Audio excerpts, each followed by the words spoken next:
Cuando vi mi casa arder, lo primero que hice fue marcar el número de mis padres, con las manos temblando y el humo cubriéndolo todo detrás de mí. Las llamas salían por las ventanas como si alguien hubiera abierto el infierno desde adentro. Yo estaba descalza, en la calle, sosteniendo solo mi teléfono y una carpeta chamuscada que había logrado sacar segundos antes de que el techo empezara a crujir. No es nuestro problema, dijeron. Así, sin pausa.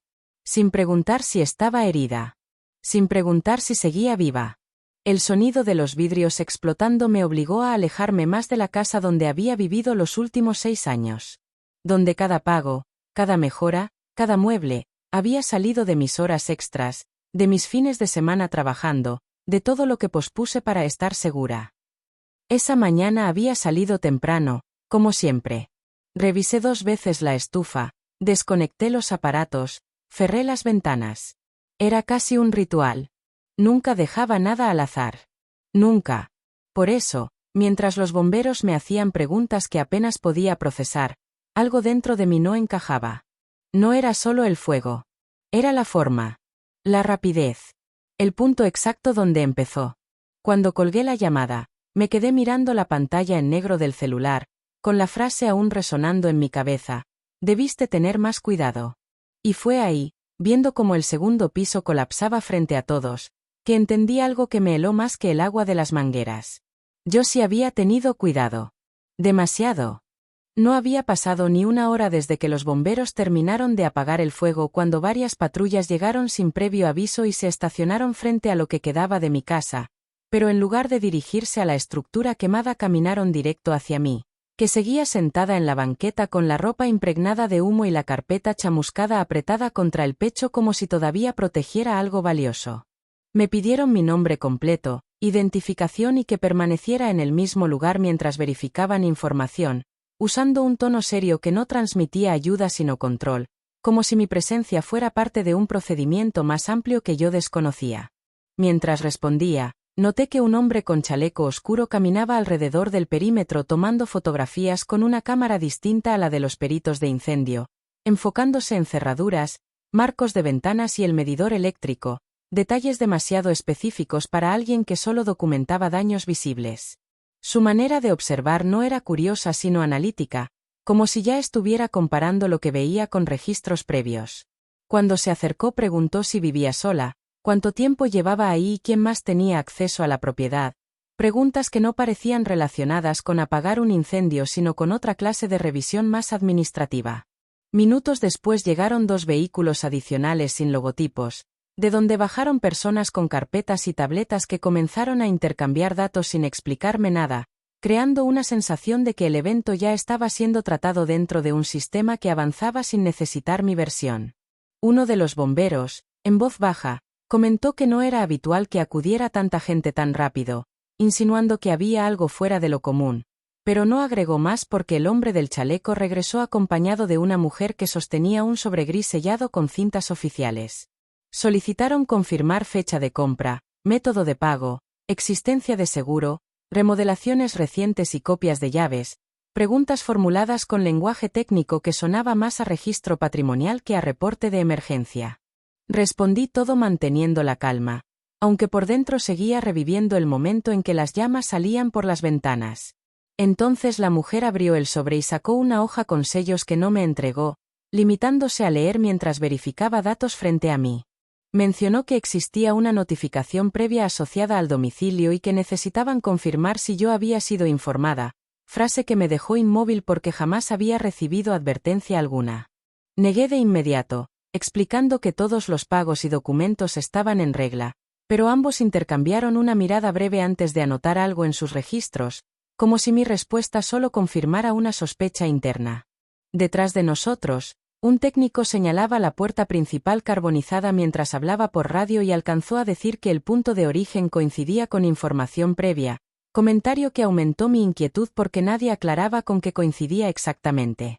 A partir de ese momento dejaron de dirigirse a mí de forma directa y comenzaron a tratar el lugar como zona restringida, indicando que ningún objeto podía retirarse sin autorización y que el acceso quedaba limitado hasta concluir la revisión completa del incidente. Observé la cinta amarilla rodeando mi casa mientras el viento la hacía vibrar sobre las paredes negras, comprendiendo que el incendio ya no era el único problema creciendo frente a mí, porque algo más, ligado a documentos y registros que yo desconocía, había comenzado a moverse con una rapidez que nadie se molestaba en explicarme. La madrugada siguiente no dormí, no por el frío ni por el olor persistente a humo en mi ropa, sino porque cada frase escuchada frente a mi casa seguía repitiéndose en mi cabeza como piezas de algo que todavía no lograba ordenar. Permanecí sentada en la sala de espera de la aseguradora hasta que abrieron, sosteniendo la misma carpeta chamuscada que había rescatado segundos antes de que el techo colapsara, convencida de que ahí dentro estaba la única versión intacta de mi historia. Cuando por fin me llamaron, el asesor revisó mi póliza, mis pagos y las fechas de renovación con una calma mecánica que contrastaba con mi urgencia. Confirmó que la cobertura estaba activa, que no existían retrasos y que el siniestro calificaba para evaluación inmediata, pero antes de continuar pidió acceso al registro digital del inmueble. Su expresión cambió apenas unos segundos después de abrir el archivo. Giró la pantalla hacia mí sin dramatismo.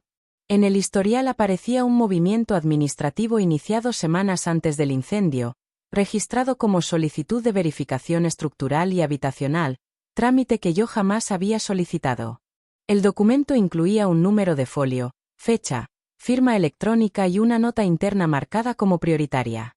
Sentí que el aire se volvía más pesado. Pedí ampliar la firma digital pensando que se trataba de un error del sistema, pero al hacerlo apareció un nombre que reconocí de inmediato, no por cercanía afectiva sino por vínculo legal. Era el de mi padre. No acompañado del mío, sino como solicitante principal del procedimiento. La relación aparecía especificada en el mismo archivo, familiar directo con interés legítimo sobre el inmueble. Le expliqué al asesor que eso no tenía sentido, que la propiedad estaba únicamente a mi nombre desde la compra, que ningún familiar tenía derechos registrados, pero él se limitó a abrir otro apartado donde figuraba un documento adjunto cargado días después de la solicitud inicial. Era una copia digitalizada de un poder simple firmado meses atrás, un papel que recordé haber firmado sin sospechar nada cuando me pidieron apoyo para un trámite menor relacionado con impuestos antiguos de la familia. En aquel momento me dijeron que era un formato genérico sin implicaciones sobre mi patrimonio. El archivo incluía sellos notariales y validación oficial. No era un borrador. Era válido. La nota interna vinculada al poder indicaba autorización para iniciar revisiones técnicas, acceso a registros de servicios y evaluación de habitabilidad, procedimientos que coincidían con las preguntas hechas frente a mi casa horas antes del incendio. Mientras procesaba la información, el asesor abrió un último registro asociado al folio inicial, un reporte preliminar de inspección externa cargado 2 días antes del siniestro. El documento señalaba observaciones sobre puntos eléctricos, accesos y distribución interior, detalles que solo podían haberse obtenido mediante vigilancia directa o revisión visual prolongada. No había fotografías del incendio todavía, pero sí imágenes de mi casa intacta tomadas desde distintos ángulos, fechadas y clasificadas dentro del mismo expediente administrativo iniciado por la firma de mi padre. Ningún juicio acompañaba los archivos. Ninguna acusación explícita. Solo registros, fechas y autorizaciones que demostraban que alguien había puesto mi casa dentro de un proceso formal sin que yo lo supiera. Salí de la oficina con copias impresas temblando entre mis manos, entendiendo que el fuego no había sido el inicio de la historia sino una consecuencia dentro de algo que llevaba semanas avanzando en silencio. Y por primera vez desde que vi las llamas, el miedo dejó de ser confusión para convertirse en certeza documentada. Salí de la aseguradora con la sensación de que el suelo había cambiado de consistencia bajo mis pies, no por el incendio sino por la claridad fría de los documentos que ahora llevaba conmigo. Caminé varias cuadras sin rumbo antes de sentarme en una cafetería casi vacía para revisar otra vez las copias, buscando algún error visible, una firma mal colocada o una fecha imposible que invalidara todo, pero cada folio, cada sello y cada registro coincidían con precisión inquietante. Decidí entonces acudir al registro público de la propiedad para confirmar que no existiera ningún otro movimiento asociado a la casa. Pensé que sería un trámite rápido, una simple verificación para tranquilizarme, pero al entregar el número de folio la recepcionista tardó más de lo habitual en responder y llamó a un supervisor antes de continuar, gesto que volvió a activar la misma alerta interna que había sentido frente a la cinta amarilla rodeando mi hogar. El supervisor me condujo a una ventanilla privada donde abrió el expediente digital completo del inmueble. Explicó que, además de la solicitud de verificación estructural iniciada semanas atrás, existía un proceso paralelo clasificado como evaluación de riesgo habitacional y financiero, iniciado días después por el mismo solicitante autorizado mediante el poder que yo había firmado sin sospechar nada. Ese segundo procedimiento incluía solicitudes de acceso a historiales de servicios, consumo eléctrico, mantenimiento de instalaciones y valor comercial actualizado, todos aprobados bajo la figura de interés legítimo familiar. Cada solicitud había sido validada dentro del sistema sin requerir mi presencia física, amparada únicamente por el documento que yo misma había autorizado meses antes. Mientras avanzaba el expediente, apareció un tercer registro cargado apenas 48 horas antes del incendio, una petición para inspección técnica externa urgente, argumentando posibles fallas eléctricas con riesgo estructural. La fecha coincidía exactamente con el comentario que había escuchado por radio frente a mi casa sobre el punto de origen. No era un evento aislado. Era una secuencia. Pregunté si esas inspecciones se habían realizado físicamente, y el supervisor confirmó que existía constancia de visita externa sin acceso interior, acompañada por fotografías de fachada, conexiones visibles y medidores, las mismas zonas que el hombre del chaleco había documentado después del incendio con su cámara distinta. Solicité copias de todo el expediente, sintiendo que cada hoja añadía peso no solo a la carpeta sino a la comprensión de lo que estaba ocurriendo. Antes de entregármelas, el supervisor mencionó que, cuando un inmueble acumulaba evaluaciones de riesgo consecutivas, el sistema podía activar procesos preventivos adicionales vinculados a aseguradoras, autoridades municipales y entes de verificación técnica. Procesos que yo jamás había solicitado. Procesos que ya estaban en marcha. Salí del edificio con un segundo paquete de documentos bajo el brazo, comprendiendo que el patrón no se limitaba al incendio sino que se extendía a múltiples sistemas que habían comenzado a moverse en la misma dirección, utilizando el mismo lenguaje administrativo, las mismas autorizaciones y el mismo origen de solicitud.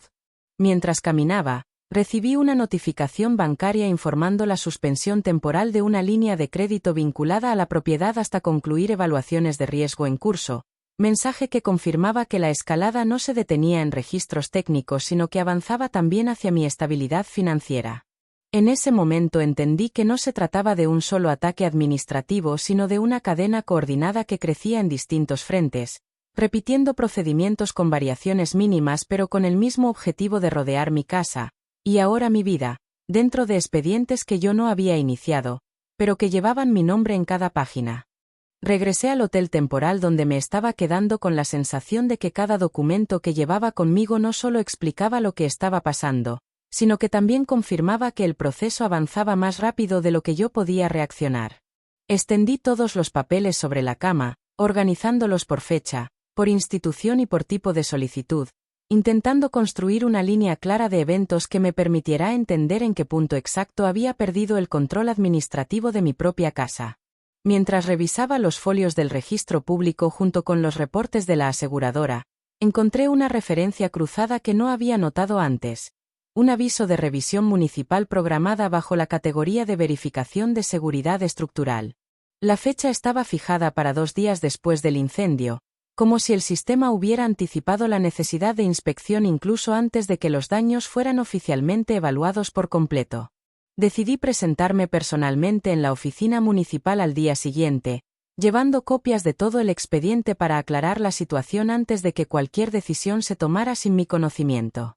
Tras esperar más de 1 hora, un funcionario abrió mi archivo digital y comenzó a revisar los movimientos recientes con la misma expresión neutra que ya empezaba a resultarme familiar. Confirmó que el inmueble estaba bajo evaluación integral de riesgo, proceso que permitía a distintas dependencias emitir dictámenes técnicos independientes. Explicó que, cuando múltiples alertas coincidían en un mismo periodo, el sistema podía generar medidas preventivas automáticas destinadas a proteger a terceros, incluso si la propietaria aún no había sido notificada formalmente de todas las revisiones en curso. Pregunté qué tipo de medidas. Respondió que podían incluir restricciones de reconstrucción, congelamiento de trámites de remodelación, suspensión de avalúos comerciales y bloqueo temporal de movimientos legales vinculados a la propiedad hasta que concluyeran todos los dictámenes técnicos pendientes. Cada palabra ampliaba la dimensión del problema. Solicité detener cualquier resolución hasta poder presentar mi versión, pero el funcionario explicó que los procesos administrativos no dependían de testimonios sino de documentación validada dentro del sistema, y que todas las solicitudes registradas hasta ese momento cumplían con los requisitos legales necesarios para continuar su curso. Mientras hablábamos, abrió un apartado adicional dentro del expediente municipal donde aparecía un predictamen preliminar basado en reportes técnicos externos. El documento no declaraba culpabilidades ni causas definitivas, pero sí clasificaba el inmueble como estructura con antecedentes de observación de riesgo, etiqueta que afectaba directamente la viabilidad de seguros, créditos y permisos futuros. Sentí que el margen de maniobra se reducía con cada pantalla que él abría. Solicité copia del predictamen y fue entonces cuando noté otro detalle que me heló. El solicitante de verificación original figuraba nuevamente como promovente del proceso municipal, utilizando el mismo poder simple que había activado las revisiones previas en otros sistemas. No necesitaba presentarse físicamente. El documento hablaba por él. Intenté explicar que ese poder había sido firmado para un trámite distinto, sin relación con mi casa, pero el funcionario reiteró que, mientras no existiera una revocación legal registrada, cualquier gestión realizada bajo ese permiso mantenía validez plena dentro de los procedimientos administrativos vigentes. Salí de la oficina con la sensación de que cada institución que visitaba añadía un nuevo nivel de restricción sobre algo que ya no podía habitar, reconstruir ni asegurar libremente. Esa misma tarde recibí un correo de la aseguradora notificando que el pago de indemnización quedaba temporalmente retenido hasta que concluyeran las evaluaciones municipales y estructurales, ya que la clasificación de riesgo en curso impedía liberar fondos asociados a reconstrucción. Horas después llegó otra notificación, esta vez del banco, informando que la propiedad había sido marcada dentro de su sistema como activo en revisión técnica, lo que suspendía cualquier operación crediticia vinculada a ella hasta nuevo aviso. Cada mensaje utilizaba el mismo lenguaje frío, las mismas referencias cruzadas, los mismos números de expediente que ahora reconocía de memoria. Nadie me acusaba directamente de nada. Pero todos los sistemas actuaban como si existiera una duda formal sobre la casa, y sobre mi gestión como propietaria. Volví al hotel con la certeza de que, sin haber perdido legalmente el inmueble todavía, estaba perdiendo su control operativo en todos los niveles que lo sostenían, financiero, técnico y administrativo. Extendí los documentos otra vez sobre la cama, observando cómo mi nombre aparecía repetido en cada hoja, no como voz autorizada sino como parte evaluada dentro de procesos que avanzaban sin requerir mi aprobación. Comprendí entonces que el incendio había destruido la estructura física, pero los expedientes estaban comenzando a desmantelar algo más profundo, mi capacidad de decidir sobre lo que quedaba de ella. Y lo más inquietante no era la magnitud de las restricciones, sino la claridad con la que el sistema estaba tomando decisiones basadas únicamente en papeles firmados mucho antes de que el fuego empezara. Por primera vez desde aquella noche, la posibilidad de perderlo todo dejó de sentirse lejana para convertirse en un escenario administrativo completamente viable. Desperté al día siguiente con la sensación de que, si no hacía algo de inmediato, todos los procesos abiertos terminarían cerrándose sin mi participación, consolidando decisiones que después serían mucho más difíciles de revertir. Extendí nuevamente los expedientes sobre la mesa del hotel, pero esta vez no para entenderlos, sino para buscar inconsistencias medibles, fechas superpuestas, autorizaciones emitidas fuera de plazo o accesos que excedieran los alcances reales del poder firmado meses atrás. Comencé por el documento que había activado todo, el poder simple. Lo observé línea por línea hasta notar una cláusula que había pasado desapercibida, donde se autorizaban gestiones administrativas relacionadas con regularización patrimonial y trámites fiscales asociados, pero no se mencionaban inspecciones técnicas, evaluaciones estructurales ni solicitudes de riesgo habitacional. Esa omisión marcaba una diferencia clave entre lo autorizado y lo ejecutado. Con esa observación acudí a una notaría para solicitar certificación del alcance legal del poder. Tras revisar el documento, el notario emitió un informe firmado donde especificaba que cualquier trámite que excediera regularización fiscal requería autorización expresa adicional de la propietaria, condición que no figuraba en ninguno de los expedientes iniciados. Ese primer respaldo técnico cambió el enfoque. Solicité copias certificadas del informe y regresé al registro público, donde pedí la revisión de validez de las solicitudes iniciadas bajo el poder. El supervisor que antes había mostrado neutralidad comenzó a revisar nuevamente los folios, esta vez comparando el alcance autorizado con los procedimientos ejecutados. Detectó que la evaluación de riesgo habitacional y financiero no correspondía al tipo de gestión permitido por el documento base, por lo que emitió una observación interna que suspendía temporalmente nuevos movimientos derivados de esa solicitud hasta aclarar su legitimidad. Esa suspensión no anulaba lo previo, pero detenía la escalada. Con ese precedente acudí a la oficina municipal llevando el informe notarial y la observación registral. Solicité que el predictamen emitido fuera reevaluado considerando que el proceso había sido iniciado mediante una autorización que excedía sus facultades legales. El funcionario abrió el expediente nuevamente y, tras incorporar los nuevos documentos, clasificó el caso como procedimiento en revisión de legitimidad de origen, categoría que obligaba a congelar resoluciones finales hasta concluir la verificación jurídica del permiso utilizado. Por primera vez desde el incendio, el sistema no avanzaba en mi contra, se detenía. Sin embargo, faltaba el elemento más importante, la causa del fuego. Recordé entonces la frase escuchada por radio sobre el punto de origen coincidente y decidí solicitar el peritaje técnico completo del incendio. Tras varios días de espera, recibí el informe preliminar del Cuerpo de Bomberos acompañado por fotografías internas tomadas durante la inspección inicial. El documento señalaba que el fuego había comenzado en la zona del medidor eléctrico exterior, no en instalaciones internas de uso cotidiano, y que existían indicios de manipulación previa en la caja de conexión, detectados por daños específicos incompatibles con desgaste natural o sobrecarga doméstica. Esa conclusión técnica modificaba completamente la narrativa de negligencia sugerida en evaluaciones administrativas previas. Solicité entonces las grabaciones de cámaras de seguridad de viviendas vecinas y de la calle, gestión que requirió permisos formales pero que finalmente permitió acceder a registros visuales de la noche anterior al incendio. Al revisar las horas previas al siniestro, apareció una secuencia donde se observaba a un técnico no identificado manipulando el medidor exterior durante varios minutos, portando uniforme genérico sin logotipos visibles y retirándose en un vehículo sin placas frontales registrables por la cámara principal. Las imágenes incluían fecha, hora y ángulo continuo. No mostraban el incendio, pero sí la intervención previa. Con el peritaje técnico, el informe notarial y los registros visuales, regresé a la aseguradora para presentar formalmente una reconsideración de la retención de indemnización.